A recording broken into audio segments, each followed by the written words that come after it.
하나님의 말씀 보겠습니다. 창세기 45장 1절에서 8절 말씀이 되겠습니다. 구약성경 72페이지입니다. 창세기 45장 1절에서 8절까지 말씀 제가 봉독해 드리도록 하겠습니다. 요셉이 시종하는 자들 앞에서 그 정을 억제하지 못하여 소리질러 모든 사람을 자기에게서 물러가라 하고 그 형제들에게 자기를 알리니 그때 그와 함께한 다른 사람이 없었더라. 요셉이 큰 소리로 우니 애굽 사람에게 들리며 바로의 궁중에 들리더라. 요셉이 그 형들에게 이르되 나는 요셉이라 내 아버지께서 아직 살아 계시나이까. 형들이 그 앞에서 놀라서 대답하지 못하더라. 요셉이 형들에게 이르되 내게로 가까이 오소서. 그들이 가까이 가니 이르되 나는 당신들의 아우 요셉이니 당신들이 애굽의 판자라. 당신들이 나를 이곳에 팔았다고 해서 근심하지 마소서. 한탄하지 마소서. 하나님이 생명을 구원하시려고 나를 당신들보다 먼저 보내셨나이다. 이 땅에 2년 동안 흉년이 들었으나 아직 5년은 밭갈이도 못하고 추수도 못할지라. 하나님이 큰 구원으로 당신들의 생명을 보존하고 당신들의 후손을 세상에 두시려고 나를 당신들보다 먼저 보내셨나니 그런즉 나를 이리로 보낸 일은 당신들이 아니요 하나님이시라. 하나님이 나를 바로에게 아버지로 삼으시고 그 온 집의 주로 삼으시며 애굽 온 땅의 통치자로 삼으셨나이다. 아멘. 할렐루야. 봄이 되었습니다. 봄이 가까이 왔습니다. 봄을 맞이해서 제가 여러분들에게 아주 뛰어난 명화를 하나 보여드리도록 하겠습니다. 아주 훌륭한 그림인데 그림 한번 띄워주시겠습니까? 다 함께 한번 그림을 보도록 하겠습니다. 아주 멋있는 그림입니다. 자, 여러분들 이 그림을 보면서 어떤 인물이 보이세요? 젊은, 아주 젊은, 그죠? 여인의 모습이 보입니다. 봄을 맞이해서 막, 그죠? 아주 화사하게 들뜬 봄을 맞이하는 젊은 여인의 모습이 보이죠. 혹시 다른 모습이 보이는 분 계십니까? 저는 할머니의 모습이 보여요. 혹시 할머니 모습이 보이는 분 계십니까? 몇 분이 계시군요. 할머니가 보이시는 분은 이제 점점 더 자신이 나이가 들어가고 있다는 어쨌든 보는 관점에 따라서 어떤 분은 같은 그림을 보는데도 젊은 부인이 보이고요. 또 어떤 분은 나이가 드신 할머니가 보입니다. 다음 한 그림 한번 보여주실래요? 자, 한번 보시겠습니까? 이게 젊은 분이에요. 젊은 부인입니다. 자, 다음 한번 그림 보시겠습니다. 이게 이제 나이 든 이제 할머니입니다. 그럼 이렇게 차이가 있는 이유가 무엇이겠습니까? 같은 그림을 보는데도 어떤 분은 젊은 부인이 보이고 어떤 분은 나이가 든 할머니가 보여요. 그럼 도대체 이게 뭐가 문제일까요? 바로 해석의 문제입니다. 해석의 문제. 보는 관점에 따라서 젊은 부인이 보이기도 하고 나이가 든 할머니가 보일 수도 있습니다. 여러분, 우리 사람들은 모두 다 살아가면서 해석을 하면서 살아갑니다. 한 사람도 해석을 하지 않는 분은 없습니다. 우리가 어떤 인생의 사건들을 만나고 어떤 상황에 만나게 되면 각자 나름대로 그 상황들을 해석을 합니다. 자기가 보는 그 관점을 가지고 해석을 하면서 살아갑니다. 그래서 모든 사람들은 각자 해석을 하면서 살아갑니다. 차이가 있다면 어떤 사람들은 부정적인 해석을 하면서 살아가고 또 어떤 사람들은 긍정적인 해석을 하면서 살아가요. 그래서 이 컵에 뭐가 담겨 있을까요? 어떻게 하셨습니까? 물이 담겨 있다는 거. 물이 담겨 있는데 물에 이제 제가 마셔가지고 반밖에 안 남아 있어요. 근데 이 분을 보면서 어떤 분들은 물이 반밖에 안 남았네 이렇게 이야기를 하죠. 또 어떤 분들은 어떻게 이야기합니까? 아직 물이 반이나 남았네 이렇게 이야기를 합니다. 여러분, 제가 이제 설교를 하잖아요. 설교를 하는데 제가 너무 설교를 길게 할 때가 있어요. 그럴 때 어떤 분은 목사님 설교를 너무 길게 하는 것 같아. 지겨워 죽겠어. 이렇게 분이 생각하는 분도 계시고 어떤 분들은 목사님 정말 우리를 사랑하시는구나. 우리에게 애정이 있으니까 이렇게 설교도 길게 하고 그렇게 하지 애정이 없으면 대충 할 텐데 이렇게 해석을 하는 분도 계십니다. 여러분은 어떻게 해석을 하십니까? 후자로 해석하기를 축복합니다. 예, 애정이 있으니까 그렇게 하는 거예요. 여러분 헌신예배 강사 불러보세요. 짧게 하고 갑니다. 왜냐하면 애정이 없거든요. 예, 저만큼 애정이 없죠. 물론 애정이 있지만 저만큼 애정이 있을 수가 없죠. 저는 여러분들을 할 때 어쨌든 애정이 있으니까 열정적으로 하는 거예요. 길게 하는 거예요. 제가 한 설교 한 5분 하고 마치면 여러분 좋아하시겠습니까? 아멘 하시면 안 됩니다. 예, 예, 농담으로 받겠습니다. 사실은 같은 것을 보지만 어떻게 보느냐에 따라서 이렇게 보기도 하고 저렇게 보기도 하고 각자 보는 관점에 따라서 다르게 해석을 합니다. 그럼 우리 인생에 있어서 해석이 참 중요해요. 어떤 해석을 하면서 살아가는가에 따라서 우리의 삶의 결과도 달라집니다. 그럼 우리가 하는 해석은 우리 인생에 있어서 치명적인 영향을 미칩니다. 가만히 보면 제가 이제 이렇게 사람들 만나서 이야기해 보면 이런 걸 발견할 수가 있습니다. 목사님, 저는 제 인생이 왜 이렇게 참 이렇게 생각하는 대로 잘 풀리지 않는지 모르겠습니다라고 막 그렇게 이제 묻는 분이 계세요. 이렇게 쭉 한번 이야기를 쭉 들어보면 제가 발견한 게 뭔가 하면 그러한 결과를 가져올 수밖에 없는 해석을 하면서 살아가는 것을 제가 발견해요. 늘 부정적인 해석을 해요. 그러니까 자기의 삶 자체가 부정적인 삶이 될 수밖에 없는 거예요. 뭐 이런 거죠. 예를 들면 부모님이 자녀를 양육하면서 우리 어머니 아버지가 우리에게 늘 못해줄 리는 없잖아요. 때로는 그죠? 잘해줄 때도 있잖아요, 그렇죠? 그런데 우리는 어떻게 기억하고 있습니까?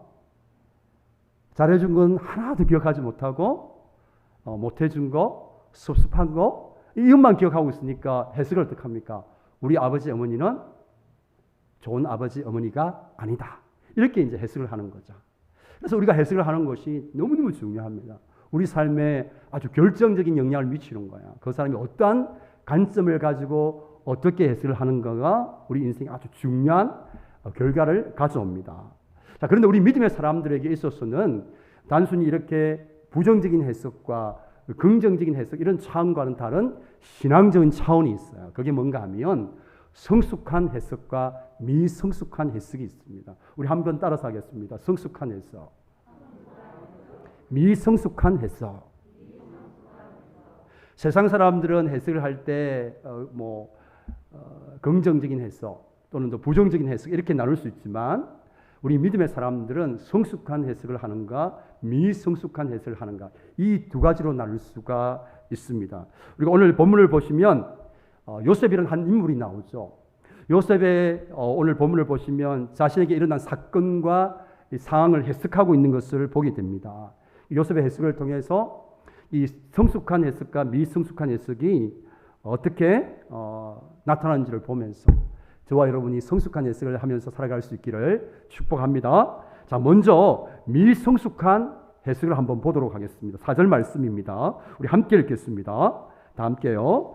요셉이 형들에게 이르되 내게로 가까이 오소서. 그들이 가까이 가니 이르되 나는 당신들의 아우 요셉이니 당신들이 애굽의 반자라.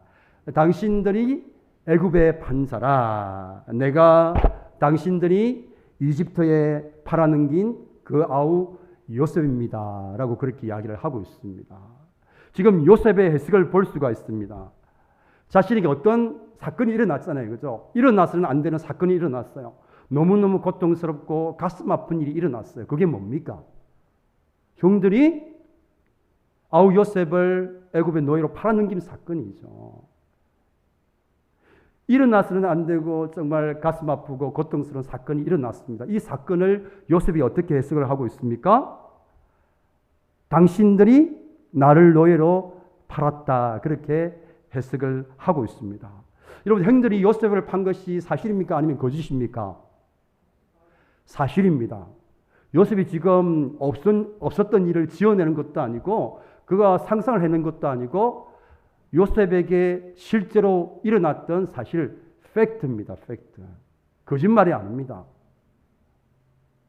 일어나서는 안 되는 일이지만 정말 고통스러운 일이지만 요셉에게 실제로 일어났던 가슴 아픈 일입니다. 그런데 요셉의 이 해석은 틀린 해석이 아니에요. 그러나 성숙한 해석은 아닌 미성숙한 해석입니다. 틀린 해석은 아니지만 성숙한 해석은 아니라는 거죠. 여러분, 이것이 왜 문제가 되는가 하면 이 요셉의 해석은 지금 자신에게 일어난 사건 그 자체만 초점을 맞추고 있는 거죠. 그러니까 미성숙한 해석이 왜 문제가 되는가 하면 틀려서 문제가 되는 게 아니에요. 미성숙한 해석은 틀려서 문제가 되는 것이 아니라 미성숙한 해석을 하게 되면 자신에게 일어난 사건을 통해서 자신이 배우고 발견하는 것이 아무것도 없어요. 말 그대로 자신에게 일어난 그 가슴 아픈 사건, 일어난 그 고통스러운 사건이 너무나 힘들고 고통스럽고 때로는 우울해져서 자신의 삶을 망가뜨리기 때문에 미성숙한 해석을 저와 여러분이 하면 안 되는 거예요. 틀린 해석이 아니에요. 분명히 사실을 이야기하고 있는 거예요. 그러나 사실을 이야기한다고 해서 또는 사실을 말한다고 해서 그것이 성숙한 해석이 되는 것은 아닙니다.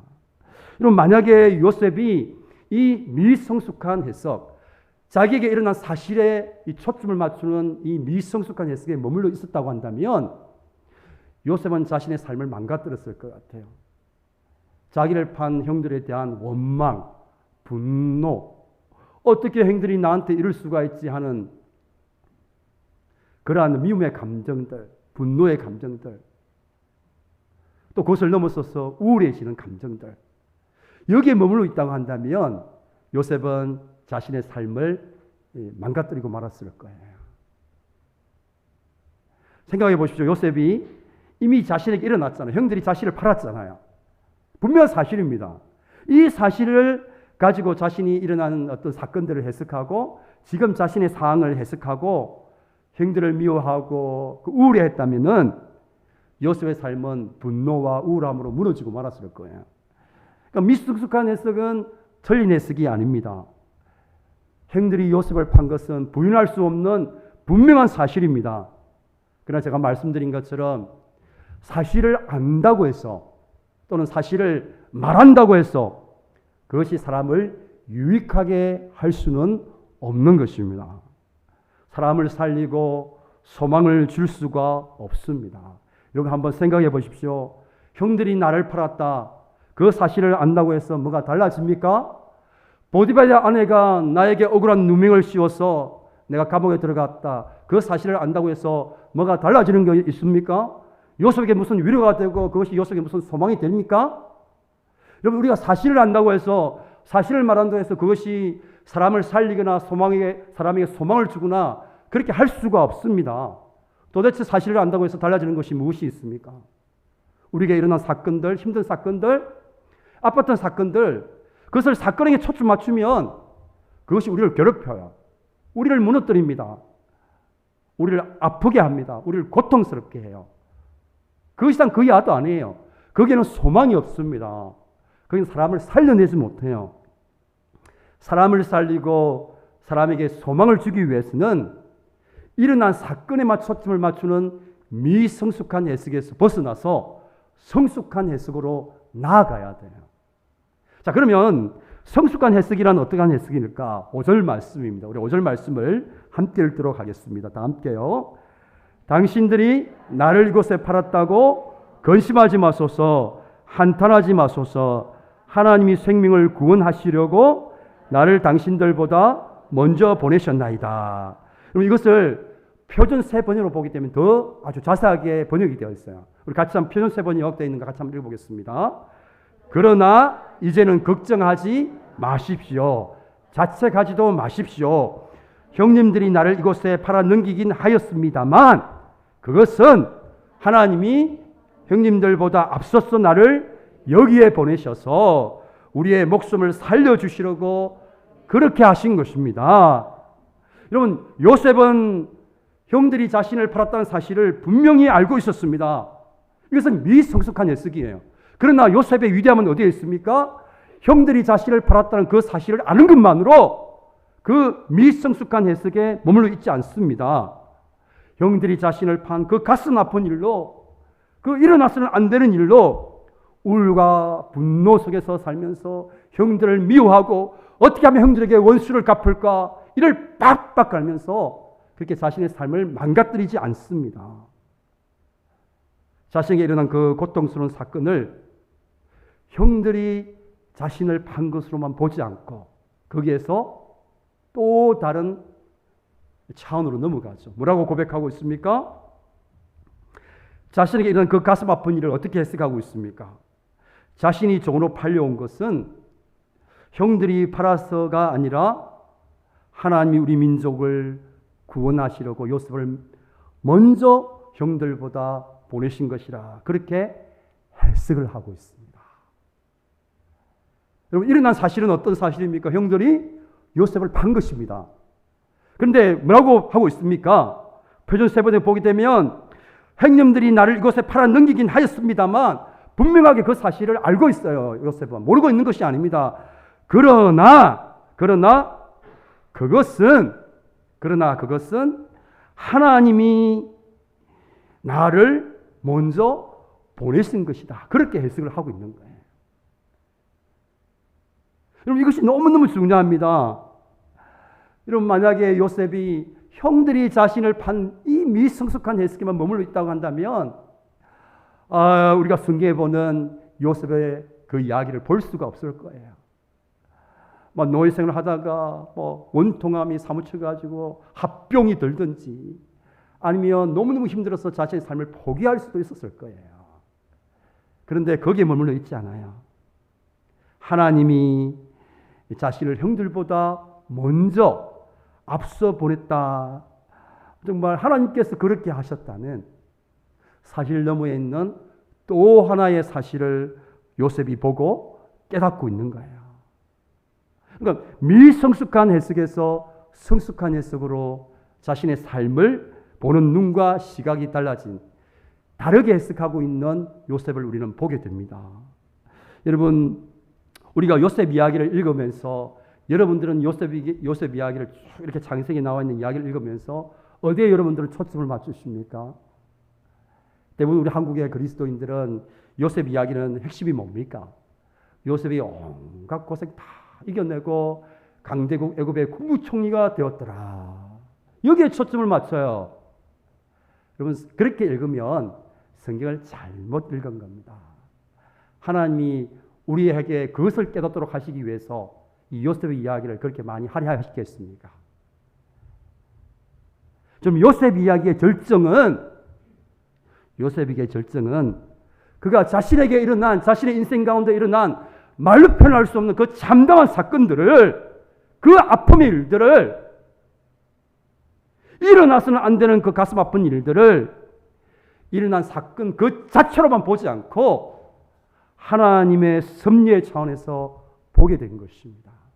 그리고 그것을 깨닫고 드리는 고백이 요셉 이야기의 절정이요 핵심인 것입니다. 형님들이 나를 이곳에 노예로 팔았지만 그러나 하나님이 앞서 나를 여기 보내셔서 우리의 목숨을 살려주시려고 그렇게 한 것입니다. 이것이 바로 요셉 이야기의 핵심이요 요셉 이야기의 절정입니다. 그리고 사람은 누구나 삶에 일어난 사건들을 그냥 받아들이는 법은 없습니다. 반드시 해석을 통해서 그 일을 받아들입니다. 그런데 문제는 해석이 때로는 사실관계조차도 틀린 해석일 수도 있어요. 또 때로는 사실은 맞지만 소망을 줄 수 없는 미성숙한 해석일 수도 있습니다.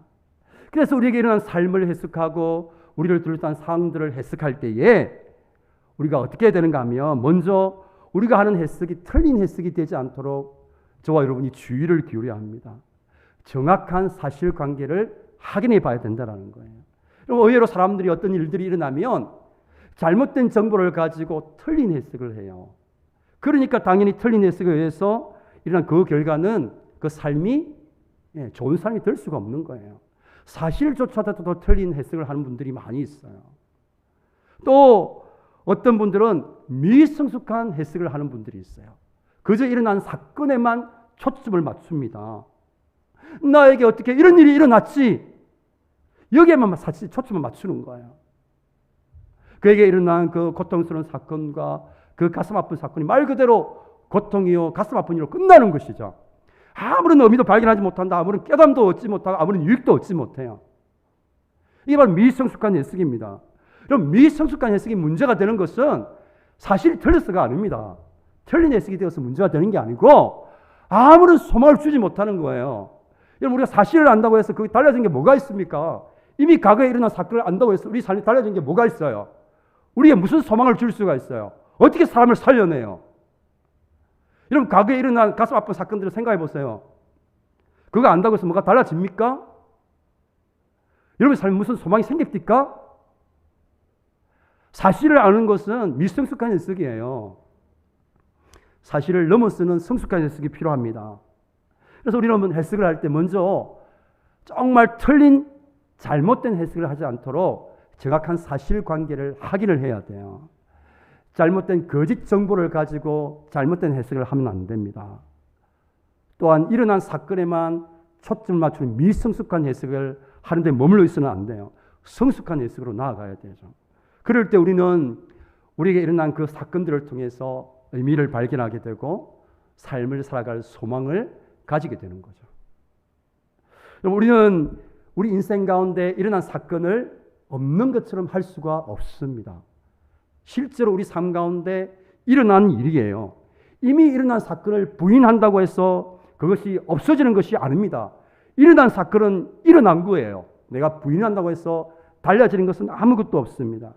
여러분, 제가 상담을 해보면 사람들이 일어난 사건이 너무 고통스러울 때 방어 기제를 작동시켜요. 너무너무 견딜 수가 없을 때 사람은 자신을 보호하기 위해서 방어 기제를 작동합니다. 그게 대표적인 게 뭐냐면 부인하는 거예요. 부인. 나에게 이런 고통스러운 일이 일어났다는 것을 부인하는 거죠. 나에게 이런 고통스러운 일이 일어나지 않았어. 부인하는 거예요. 그 중에 방법이 뭡니까? 자기의 마음속 깊은 곳에, 이게 무의식이라고 그래요. 이 속에 깊이 숨겨두는 거죠. 망각해 버리는 거죠. 나에게 그런 힘든 일이 일어나지 않았어? 나는 그렇게 고통스럽지 않아? 부인하면서 자기 마음속 깊은 곳에 꼭 감추어둬요. 여러분, 그렇다고 해서 일어난 고통스러운 사건이 없는 것처럼 되는 건 아닙니다. 그렇게 해서는 건강한 삶을 살 수가 없어요. 제가 상담할 때 어떻게 하느냐면, 이렇게 이제 상담하는 분들이 대부분 이렇게 이야기를 쭉 나누어 보면 자기가 일어난 사건들을 어떻게 이해를 하고 해석을 하고 있느냐면 문제에 젖은 해석을 하고 있어요. 그러니까 너무 고통스럽다, 너무 힘들다, 어떻게 그런 일이 나에게 일어났지, 이런 식으로만 해석을 해요. 그러니까 일어난 사건에만 초점을 맞춥니다. 그런 일이 있었지, 그때 우리 아버지가 나를 그렇게 두들겨 팼지, 여기에만 다 갖고 있단 말이에요. 가지고 있단 말이에요. 그러니까 온갖 해석하는 것 자체가 문제에 젖어 있는 해석을 해요. 그러면 제가 이제 그 사람이 가지고 있는 해석을 다른 해석을 해줍니다. 다른 해석을 했죠. 이제 부부가 이렇게 이제 해석을 이제 상담을 받는데 우리 아내가 이제 이렇게 이야기해요. 목사님, 우리 남편은 저에게 잘해준 적이 한 번도 없어요. 이렇게 이야기를 합니다. 말로 그렇게 표현할 뿐만 아니라 실제로 그렇게 해석을 하고 있어요. 그런데 한 번도 잘해준 적이 있을까요? 없을까요? 세상에 한 번도 잘해준 적이 없는 그런 게 어디 있습니까? 관계 속에서. 잘해준 적이 있을 거 아니에요. 그런데 이분은 그러니까 그렇게 해석을 하고 있어요. 그러니까 거기는 아무런 소망이 없는 거죠. 관계 회복될 수가 없어요. 그럼 제가 이제 해석을 이렇게 새롭게 하도록, 새로운 해석을 하도록 도와를 줍니다. 그러면은 그분이 자신에게 일어난 사건들을 새롭게 해석하면서 삶의 의미를 발견하고 살아갈 힘을 얻게 되는 것을 보게 돼요. 사랑하는 우리 평강의 가정 여러분, 저는 여러분들이 미성숙한 해석이 아니라 성숙한 해석을 하면서 살아갈 수 있기를 축복합니다. 자, 그러면 저와 여러분이 어떻게 성숙한 해석을 할 수 있을까요? 저와 여러분 어떻게 성숙한 해석을 할 수 있는가? 자신에게 일어난 어떤 사건들 그리고 주어진 상황들을 그러니까 하나님의 관점으로 보는 것이 성숙한 해석으로 나아가는 길입니다. 여러분, 사람의 관점으로 보면 요셉에게 일어난 일들이 어떻게 이해가 될 수가 있습니까? 사람의 관점으로 보면 요셉에게 일어나는 그 참담스러운 일들은 정말 이해가 되지 않습니다. 어떻게 형들이 이 동생을 노예로 팔 수 있습니까? 어떻게 그런 일이 일어날 수가 있어요? 그 어떤 이유로 이것을 설명할 수 있느냐 말이에요. 어떻게 형이 나를 노예로 팔 수가 있단 말이에요. 어디 그뿐입니까? 그렇게 충성을 다했는데 억울한 누명을 쓰고 감옥에 갇혔습니다. 감옥에 가게 한 사람이 누굽니까? 보디발과 보디발 아내 아니에요. 저 같으면 이를 팍팍 갈았을 것 같아요. 제가 애굽 총리가 되고 나면 저 같으면 가장 먼저 보디발 아내를 찾았을 것 같아요. 찾아서 뭐 할까요? 혼을 내든지. 어떻게 그렇게 할 수 있냐고 나한테. 그렇게 막 따지든지 아니면 혼을 내든지 그렇게 했겠죠. 그럼 어떻게 그것을 이해할 수가 있습니까? 사람의 관점으로 보면 도저히 이해할 수 없는 일이에요. 그럼 우리가 인생에 일어나는 그 사건들을 우리의 관점으로 보면 이해할 수 없는 일들 뿐이에요. 왜 내가 이렇게 질병으로 고통스러워 해야 되는지, 왜 내가 사랑하는 사람들과 이별해야 하는지, 왜 내가 그렇게 힘쓰고 애쓰던 일들이 실패로 돌아가는지, 왜 관계가 부서지는지 깨어지는지 우리는 이해할 수가 없습니다. 하지만 우리가 하나님의 관점으로 보면, 물론 우리가 하나님의 관점으로 본다고 해서 다 이해될 수 있는 것 아니에요. 다 이해할 수 없지만 차이가 있어요. 그것 속에서 하나님의 관점으로 보게 될 때 우리는 그 일어나서는 안 되는 일 가운데서도 의미를 찾게 되고, 의미를 찾음으로 인해서 소망을 가지게 되는 성숙한 해석을 하면서 살아갈 수가 있는 것입니다. 그래서 믿음이라는 것은 결국 내 관점이 아니라 하나님의 관점으로 내가 처한 상황과 형편을 해석해 내는 것이죠.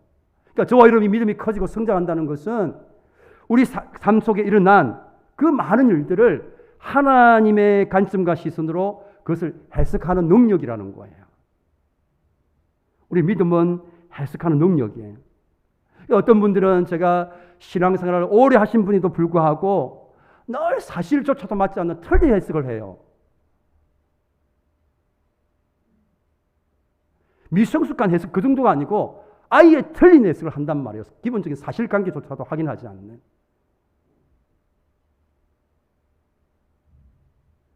그리고 또 많은 분들이 일어난 사건, 그 사건만 붙들고 그 사건에 초점 맞추는 미성숙한 해석에 머물러 있어요. 그래서 자기 자신을 괴롭히고 분노와 우울함 때문에 힘들어하는 것들을 제가 보게 됩니다. 여러분들이 꼭 기억하십시오. 우리 삶에 문제가 다 해결되고 문제가 다 풀려야 우리의 삶이 행복한 것은 아닙니다. 여러분, 우리 삶에 문제가 없고 모든 겪고 있는 어려움들이 다 해결되어야만 내가 뭔가 이렇게 변화된 삶을 사는 것도 아니에요. 뭐가 바뀌어야 됩니까? 해석이 바뀌어야 돼요. 해석이 바뀌어야 됩니다. 저는 제가 많은 사람들을 만나고 상담하면서 해석이 달라질 때 그의 삶이 바뀌고 변하는 것을 너무너무 많이 목격한 사람이에요. 사람의 변화는 어디에서 나오는가? 삶에 어려움이 없고 정말 모든 일이 잘 되어가면 변화되는가? 그렇지 않아요. 사람은 해석이 바뀌면 삶이 변화되어집니다.